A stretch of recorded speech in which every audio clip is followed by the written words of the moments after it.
pessoal, vamos dar início então à parte 10 da nossa aula 6 e nós vimos até esse momento que a gente fez toda a área administrativa, a parte dele poder configurar o nosso plugin, para ele colocar o nome dos gerentes e lá na área de fazer o que é necessário na área administrativa do Nope. Mas ainda falta um passo, que é o mais importante. Eu estar exibindo esse conteúdo do meu widget, tá? Então, é isso que nós vamos fazer agora. Passar a fazer o Nope exibir o conteúdo do widget. Antes da gente começar a pôr a mão na massa nesse sentido, eu gostaria de trazer atenção a alguns pontos importantes, tá? Se você perceber aqui, né, no meu projeto, deixa eu abrir o Zoom Meet aqui, né? Se você perceber aqui no meu projeto, olha, ele tem esses arquivos aqui que estão na pasta Views, tá? O View Imports, o Configure, nós vamos colocar mais um aqui, tá? Nós temos também outros que estão fora, como o logo.png e o plugin.json, tá? Esses são arquivos importantes que devem estar lá na pasta plugins do nope.web. Então, para isso acontecer, o que você precisa fazer, tá?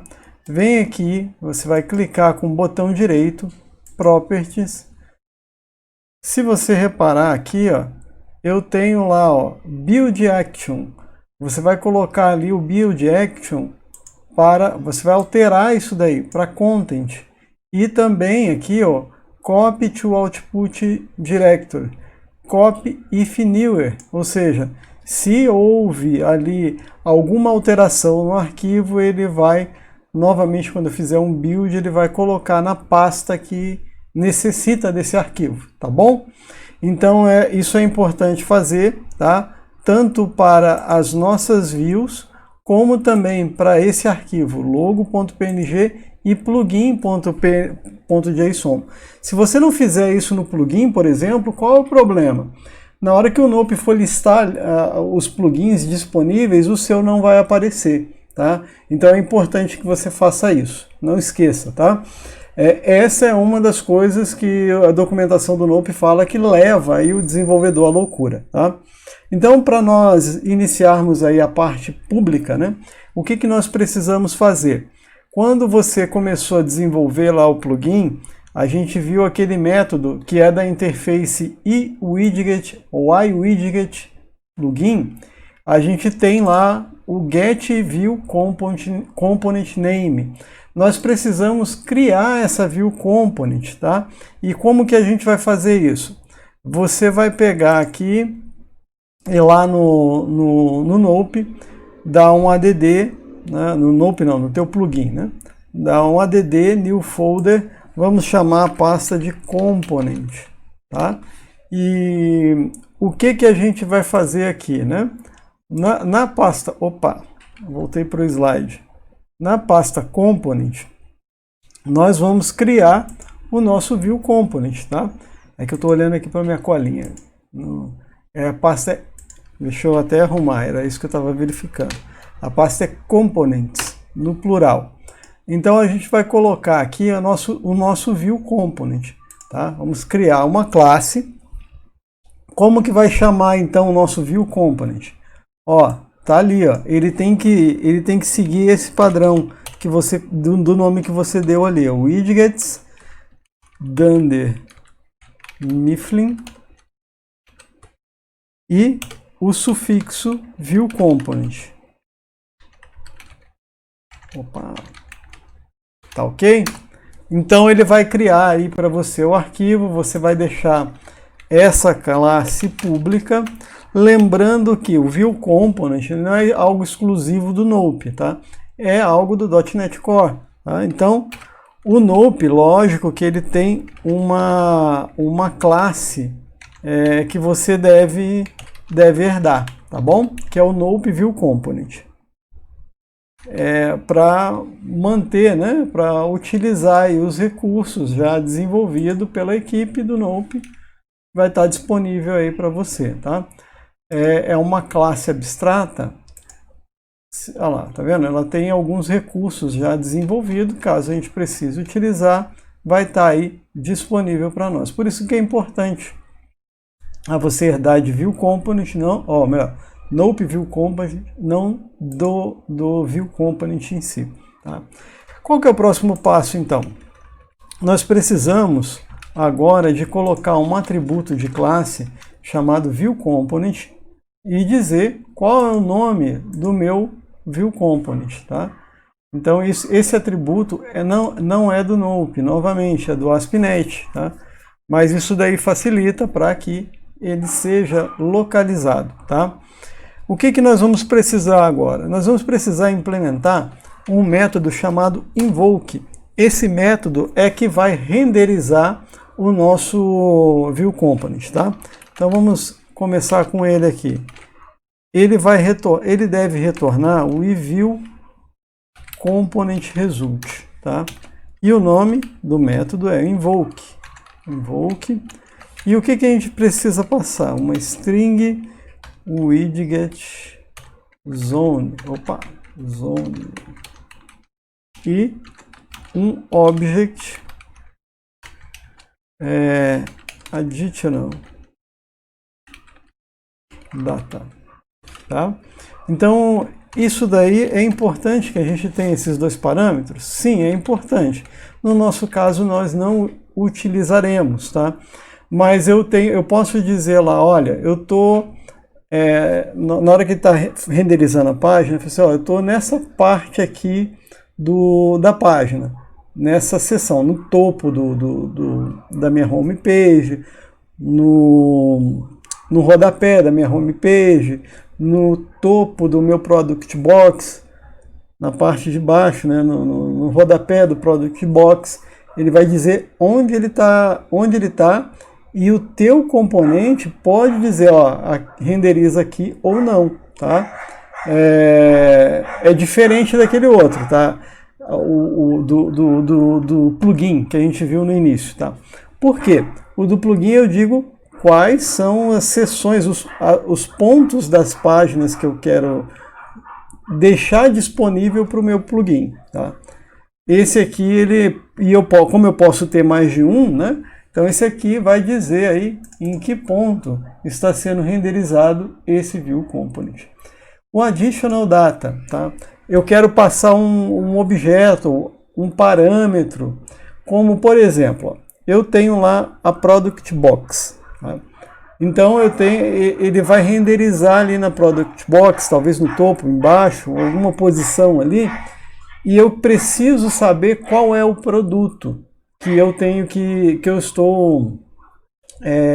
está sendo renderizado aquele Product Box, né? Como ele tem mais de um, né? Então ele precisa saber disso. E o additional data, ele passa o parâmetro para que eu possa manipular os dados e assim conseguir o resultado que eu quero, tá? Para trazer a minha View Component com o comportamento correto, tá bom? Então é isso aí, né?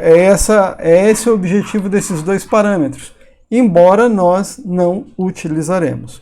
O que nós precisamos, né?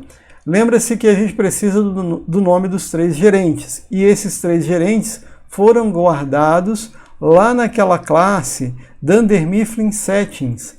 Nós vamos ter que recuperar isso. Então o que nós precisamos? Nós precisamos do Setting Service.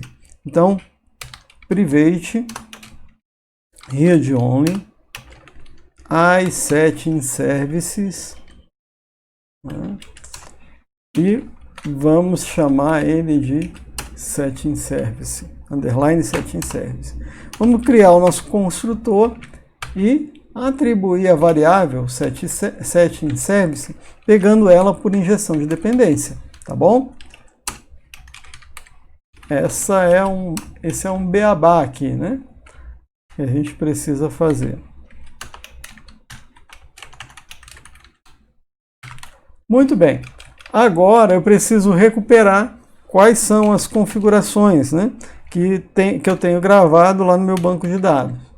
Eu venho aqui, crio uma variável chamada settings, né, Vou pegar do meu setting service, ponto load setting,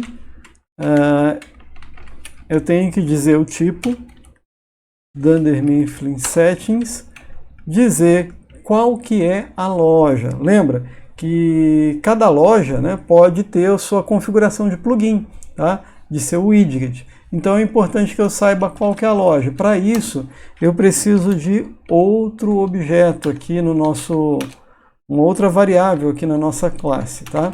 Que é a iStoreContext. E vamos chamá-la de StoreContext, ok? E vamos injetá-la aqui também no nosso construtor. Muito bem, né? Serviço injetado, vamos jogar aqui então, né, a nossa variável StoreContext. Ok. Aí eu preciso passar, tá? Qual que é o ID da loja que eu estou visualizando ali naquele momento, tá? Eu chamo StoreContext, Current Store, o ID da loja, ok? E daí eu vou pegar a minha model, var model, é aquilo que eu vou expor para o meu usuário, tá? Então eu tenho lá aquela que está na pasta model, né? Que é essa aqui, ó, widget configuration, tá? New widget configuration. E vamos preencher o nome dos gerentes, né? Manager name é igual a settings.manager-name, assistente do gerente, né? Settings. O nome do assistente do gerente ali, né? E o assistente do assistente, né? Vamos colocar aí settings.assistente do assistente. Ok, né? Então eu tenho a minha classe, o meu modelo já configuradinho, tá? Eu costumo fazer uma verificação que é importante. Se você olhar o nível slider, ele tem algo parecido, tá? O que eu faço aqui, ó? Nesse caso, eu estou vendo, né, se essas propriedades não tem nada preenchido, eu não tenho por que mostrar o conteúdo do meu plugin, tá? Então eu deixo tudo isso aqui. Se isso aqui tiver em branco, eu não tiver o nome de nenhum dos três dos gerentes, eu não vou mostrar absolutamente nada, tá ok? Então eu retorno um content vazio, tá? Isso é bom, tá? Você evitar exibir um conteúdo que seria desnecessário, tá bom? Então vamos lá. Em seguida, eu preciso retornar a minha view. Esse é um ponto importante, tá? Eu preciso ter o caminho das views. Como eu já tenho aqui nas minhas constantes, né? Tá tranquilo, olha, ele vai direcionar, mas eu não tenho essa public info.cshtml. Então eu preciso criar o nosso public info, tá? Aonde? Na pasta views. Tá? Vamos lá, dar um add new. Você vai procurar aí a web, tá? HTML page. Vamos chamar de public info.cshtml.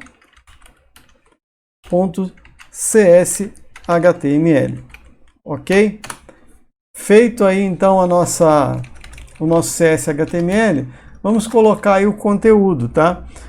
Agora eu vou dar uma de Ana Maria Braga, que já pega lá algumas coisas prontas, né? Ela vai mostrando alguma coisa, o resto ela já pega meio que pronto, pré-preparado. Eu também tenho isso aqui, tá?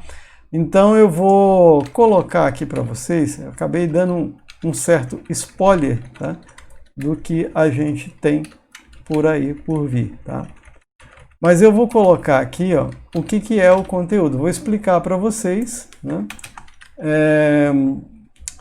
Aqui em cima eu estou declarando qual que é a model que eu estou utilizando, tá?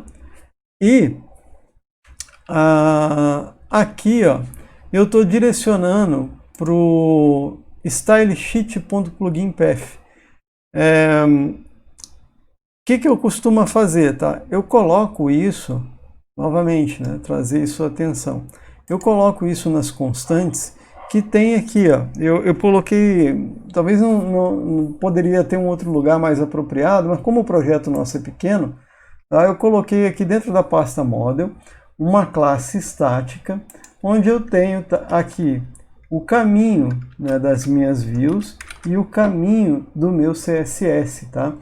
Ainda não tenho a pasta, mas já deixei aqui meio que definido nessas constantes.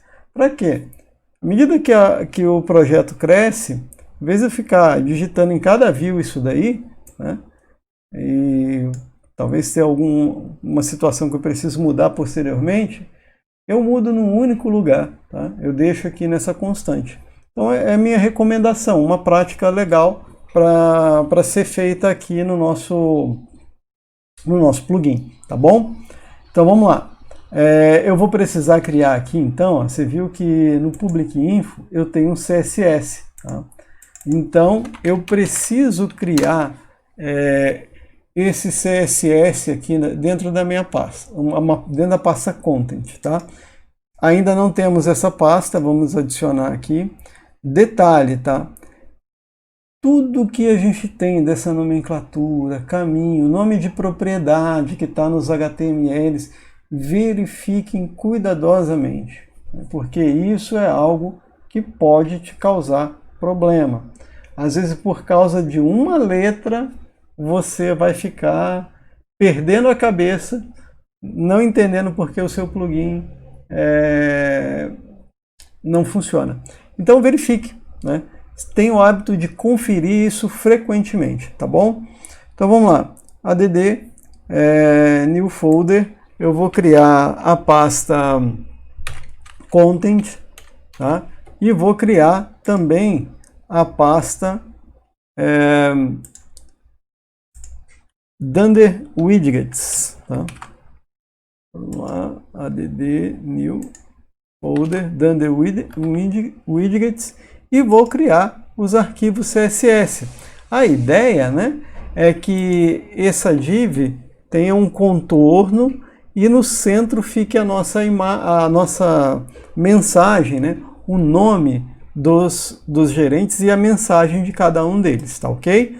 Então vamos lá. Nós vamos colocar aqui um novo item, tá? Nós precisamos vir aqui em web e vamos escolher aí, cadê o CSS, o Style Sheet. Qual que é o nome que nós vamos colocar, né? Lembra lá daquele arquivinho, né, que a gente colocou ali, ó, no Public Info, tá?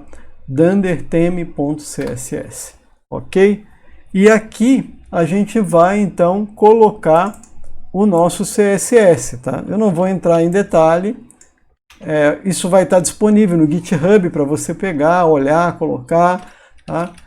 Basicamente ele cria um quadrinho, né, da cor verde e o centro fica vermelho com as mensagens do gerente, ok? Então essa é a ideia desse CSS aqui. Muito bem, coloquei aqui, né? Lembrando que vamos colocar aí a mensagem de acordo com a personalidade de cada um dos nossos gerentes, né? O Michael Scott aí é o meio pândego, né? Olá mundo, fazendo uma graça, né? E nós temos aqui do Dwight, o Dwight já é mais truculento, né? Então ele vai dizer: olá mundo, não compre por aqui, compre comigo por telefone. Ele não gosta de tecnologia. Então nós temos também o nome do gerente, do assistente gerente. Ele é o mais simpático, é o Jim. Então nós temos aí a mensagem de cada um deles, tá? Tá aí no nosso HTML. Então a gente tem aí a nossa view component, tudo prontinho, tá? E nós precisamos agora, né, de verificar, né, como que isso vai funcionar, tá? Então agora que a gente tem toda a parte visual do nosso plugin, vamos ver como que isso vai funcionar. É a próxima parte do nosso vídeo.